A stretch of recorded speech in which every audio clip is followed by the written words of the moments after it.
It's called Falsettos, but it has nothing to do with the Beach Boys or Frankie Valli. It's a musical that looks at a dysfunctional family and the ripple effect of decisions made by its patriarch. Part drama, part comedy. It opens February 21st at Firehall Theatre in Niagara Falls. Falsettos is the story of a man who makes the really difficult decision to leave his family and start to live his true life with a partner who just happens to be a man. That event happens before the show begins, and then Falsettos is the story of the fallout of that decision and the reactions of his family and his son and his wife and his new partner, and how that all plays out. There's some drama, there's some comedy in this as well. Oh yes, lots of comedy. You'll laugh, you'll cry. It's a really beautiful show with a lot of different emotions running through it and themes.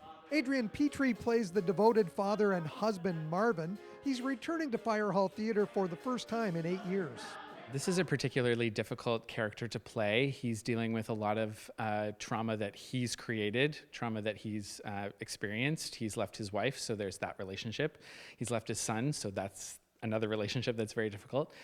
He has a new boyfriend, so there's that relationship, and it's not going super well.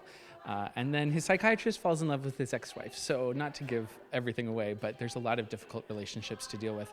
And then all of his reactions to that and his demands on his family. Katie Muirhead is doing double duty as a producer and a lead actor in this musical.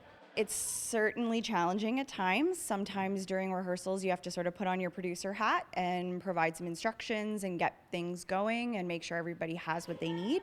But then you also have to play as part of the team and join the rest of your cast and put on a good performance. So time management is certainly a challenge, and making sure I know all my lines and know all my songs, and then also make sure the production gets off its feet.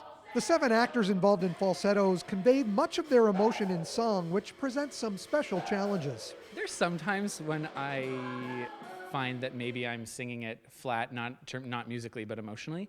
But really, he wrote it specifically for that ability for the actor to be able to emote really well. And so, yes, there's difficult rhythms, and yes, there's maybe some tunes that people won't leave singing, but it was written specifically for that purpose to drive that emotion home. What are you hoping for opening night and the reception that this play gets? I'm hoping that people will come and fall in love with these characters and fall in love with their story. I think one thing that I hope they take away from it is that the theme of this show is love and connection and family. And even though it is sad and tragic, that is what people should be taking away from this story, that family, whether biological or chosen, is the most important thing, and that's what's going to support you through difficult times. Falsettos runs February 21st to March 8th with Friday and Saturday evening performances and Sunday matinees. Visit their website for more information and for tickets. Reporting in Niagara Falls for The Source, I'm Mike Balsam.